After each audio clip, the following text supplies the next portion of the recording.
Oh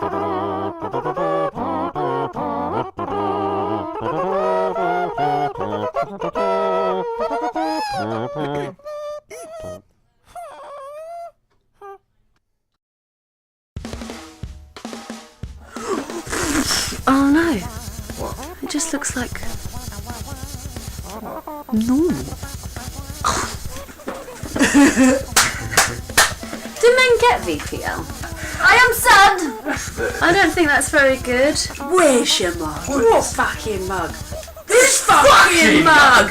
Hey, look, now it's part of us. I'm not going to apologise for it.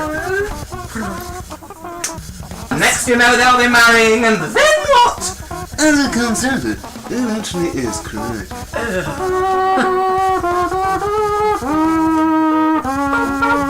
What is this? What is this? You're bumming this.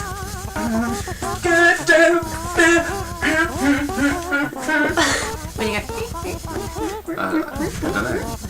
Oh, you can't see that my hair is purple anyway. That's not strawberry, is it? And inside that, no, look, because that looks. Turn sideways. Some topping action there. What do I do with it? Well, I've been trying to work out for years. I'm not an animal, I'm a wife. I won't try and pretend that I sleep in a suit. Sometimes you do. That is true, sometimes I do. Oh, there you go.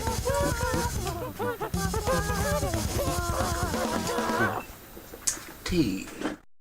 Hello. That's adjusting Jolie. Hello. We're Hal and Beth, husband and wife, amongst many other things. You may know us from your lives. yeah, your sitting room. You're our friends. Being hideously loud somewhere in your sitting room and probably naked. No, wait, that's sort of almost naked. One of us will be like, my God, like they're not really wearing much clothes, and the other one's wearing a lot. Although right now I feel a bit like he's a little bit country, I'm a little bit rock and roll because I'm dressed in Did you slouchy. just accuse me of being country? Oh my God. Oh, country, gentry. Okay. Oh, the country. The country. But you're dressed lovely. Yeah. Oh, your shoulder. We are doing Q&A video because of an overabundance of questions that we get asked that are completely ridiculous and silly, and also because we decided we want to do a Q&A video because it seemed like a good idea. We've asked the people what we know to give us questions, and I'm now going to try and sift through and find them somehow. Right, let's chip off! No, that's trucks away. Well, I know, but it's still a bit sort of... Ooh, they're coming in thick and fast. What questions? No children. Oh, good! How have you had that much activity on your wall since then? First question is from Matt Freeman. Matt Freeman asks, when are you next visiting Essex? Now, this is a toughie because Matt Freeman and Vix are wonderful and they live in Essex and they've had a baby. But no, we've never met the baby and it's not really a baby anymore. Young toddler. Yeah. That's very true. We really must and should. Yeah. Actually, to be honest, that's a very fine point. Very soon, with any luck, hopefully. Down to Essex. Jeff Barber asks, Magnets! How do they work? now hang on, no wait. Let's get the correct question here. His particular quote was, fucking magnets. How do they work? Where do you get some fucking magnets? Fucking magnets. I mean, talk about opposite poles and everything like that. And he sort of, ooh. I'm unsure, and I'm glad that that lyric exists.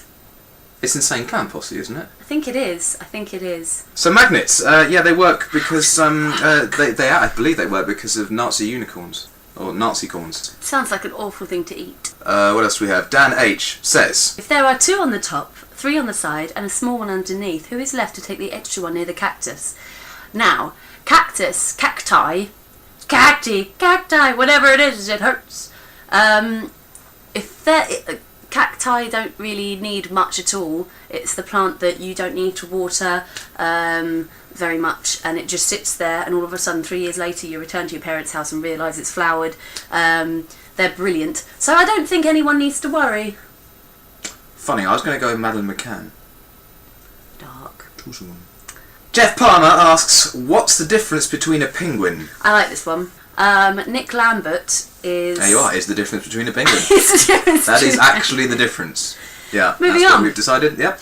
Dave Winter asks, if Tommy jumps a foot higher than Jessie, but Archie jumps 5/16 of a foot less than Redgie, where in the heck is the equation going? I always think that Jessie means that they're saying, oh, you ponce. Who's that is these? What's that? Jessie? Where the heck is the equation going? The Costa, because that's the only place it's going to go with total impunity. Next question, again from Jeff Palmer, returning with, is levitation wrong? Well, let's find out. No. Oh. I think levitation is very right when Darren Brown does it. Because he can do anything. Anything. You kind of can. He can do anything. And I'm not going to stop him. So yeah, he can levitate, but no one else. No one else. Dave Winter returns to ask, Will there be another very Hal and Beth Sunday? There's this video on YouTube on this account of us hanging around on a hungover Sunday, cleaning up our flats, and generally... swearing? Yeah, it's not safe for work or children, because it is actually a lot of us swearing. But that's okay. I just quite like the fact that, I mean, we made this video, or, I decided to piece it, because I've always permanently got a video camera out, well, nearly almost permanently. I think it's a good idea too, and I was just filming us being completely ridiculous, and nothing unusual from really how we normally are on a sort of hungover Sunday or anything like that. Because you find hangovers very funny. I find them hilarious. Which is tiring but hilarious to deal with. That's kind of me all over though, isn't it? I hope. Well, sort of. But yeah, no, I was just filming stuff. I decided just to piece it together because I just had a lot of footage, didn't know what to do with it, and I was using Windows Movie Maker, and pieced it together. And the thing is, I don't think, not by any means that it went viral, it didn't have like millions of views, but it had a fair few, and I don't think that we'd actually necessarily accounted for it having as many views as it had, because it is basically the large crux of the video is both of us swearing at each other quite loudly. I don't think that's necessarily too much of a problem.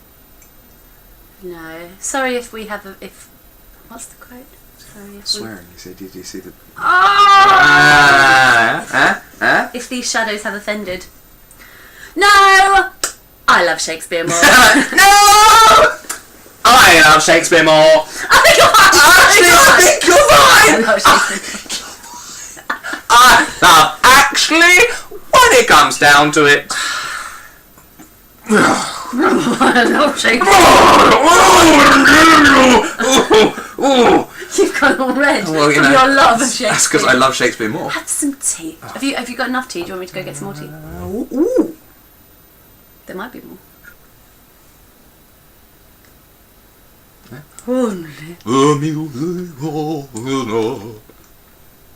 When you take off the dog.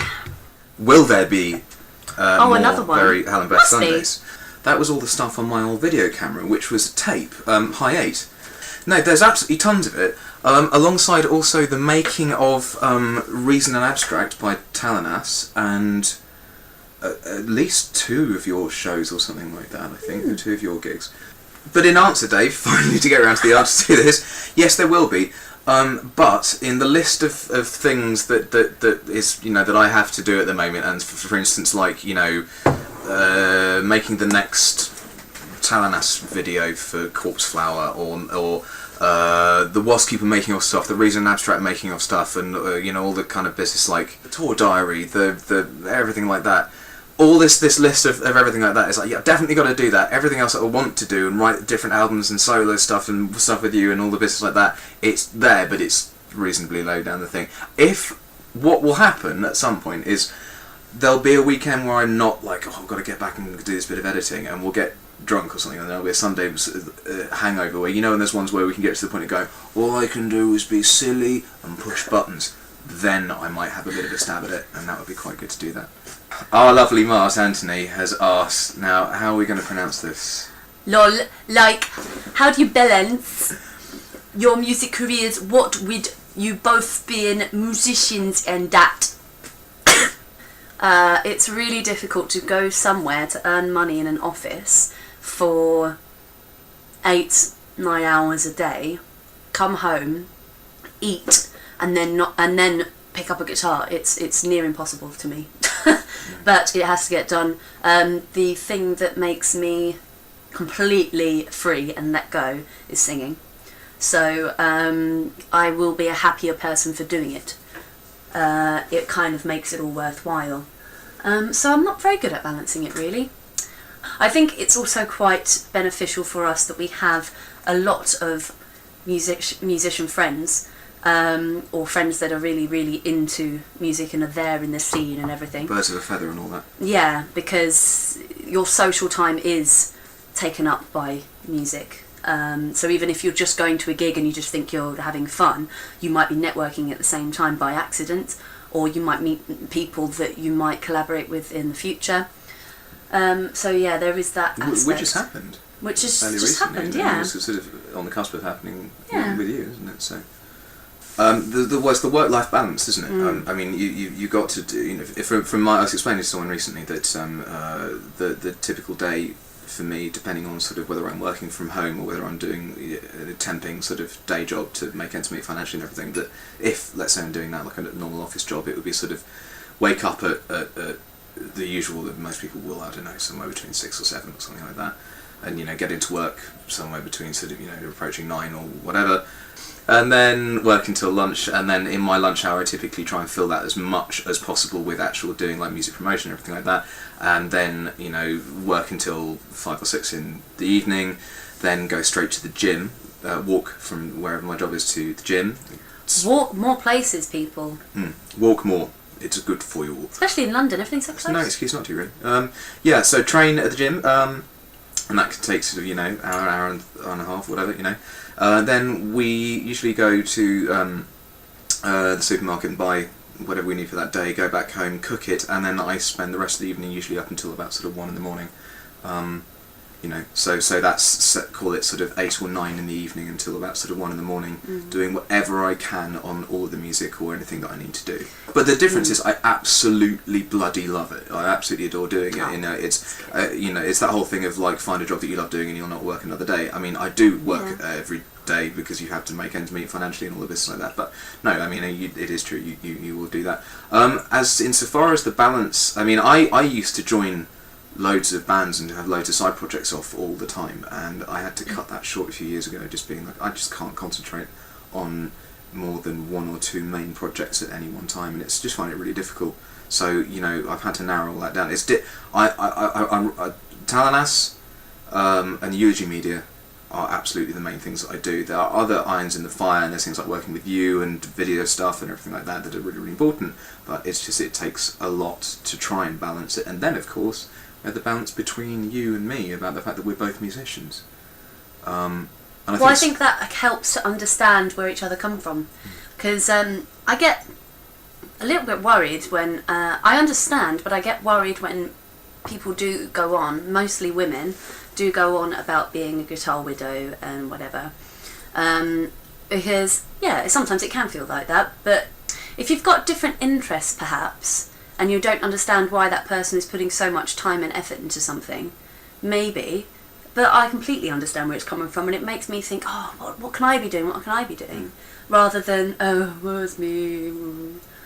I get excited about that productivity. I don't think it's abandonment in any way, shape or form. Well, also, I mean, the primary reasons we're together is because, we're musicians. We met through music, and we talked about actually, working together anyway, and that's how it all came about. But I think that one of the big differences, really, that's allowed more work for us as a married couple to work independently on our own sort of music is actually the physical space we occupy. In the sense that the last few flats that we've had, we had a large-ish flat a few years ago, even one of the first ones we probably got, but there wasn't really much of a communal space. And then we moved into a really, really, really, really tiny flat with no communal space other than like a galley kitchen. And now we've moved into a basement flat where there is significantly more room, and so, like, you know, my base of operations is in this room, and I run Untitled Media from this room. And then, you know, you work in here as well, when I'm not. We've got everything set up quite well. You can't see it because you're sitting on it, but yeah, we've got a full. I have to find that bit live. We've got a full kind of setup for if we ever get inspired, we can just go, let's record something, and it's all plugged in already, which is really useful. Which Hal orchestrated putting that all together, and my dad built the desk. That's brilliant. That's fantastic. But yeah, so that's how we try and balance it. You know, I mean, it's a lot of compromise, obviously, and that's entirely necessary. That's what you have to do. Mart Anthony then goes to ask, I would also like to know why Juanito likes Iron Maiden. Juanito is actually Johnny Day, who is incredible. He was in a band called Ear for Imagery. He's one of my oldest friends, and one of the first gigs I ever went to was Iron Maiden, and it was a proper performance, and he took me there. Because he loves Iron Maiden to the point of having a lot of t-shirts and shoes. I think 2 pairs of Iron Maiden shoes, which I thought were very impressive, but I don't get Iron Maiden. They are an amazing band, but I just wouldn't listen to them. Well, I was saying in answer to that, why I would also like to know why Juanito likes Iron Maiden. Because we can't all be perfect. And then we have Chris Bernard, or as we all prefer to affectionately refer to him as Nard. Actually, it's really weird that we've got names for all the members of Spires. It's Nard. Most of them, well, actually, most of them, to be honest with you, is mostly their surnames. So it's other than that, we have Nard for Chris Bernard, Bernard, as he would be in that island west of Ireland. And Paul Sadler is Sadler, Alex Jolly is Jolly, but Paul Cuthbert is the Wizard. There you are. Mysterious. And in answer to that question, bogaty smak is, yes, A bogaty smak! Smak means taste. bogaty is delicious. We can Delectable tea. But you probably know what it means if you visited, frequented an off-licence in the wee hours when you shouldn't be buying alcohol and buying the strongest alcohol you can probably find, which is a Polish beer of some sort. Is it Polish? Is bogaty smak Polish? Oh, or it's is Polish. It? Oh, okay. Oh, they're Polish. Bogaty smak. Lech, Żywiec, Tiski, Tisk. Dubonne, or Dubowie, Debowski. It was something like that. But the reason why we all happen to know about that between the bands Spires and Balenss. There's this tour video I think we did. There's a Southern Lady of the tour video that we did for them a few years ago. Our bassist for Balenss, Duff, went off on a massive, great big sort of this is what Polish beer is. This is your beer. You may possibly have had a few drinks at the time, but you can check it out. Anyway, Jeff Palmer asks, who does the cleaning these days? I think Jeff might have been quite. What is it when you notice something? perceptive? Yes, because today I have been cleaning.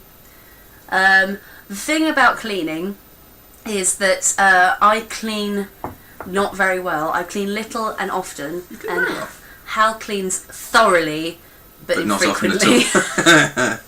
Yeah, when I have a go, I have a proper go at it. It's insane, and our whole house smells amazing afterwards, and it's just spotless.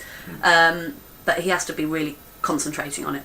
No, I think it's more that I have to have something really important to do, and so that I'll do the cleaning. What, instead of the important thing? Yeah. Or? If there's something that is not directly related to Balenss or Eulogy Media or something creative like that is definitely important and massively cold. No, stewed. Oh. Would you like some? Oh yes, please. You might like it. No, I won't. Oh. Thank you. Mine's stewed as well.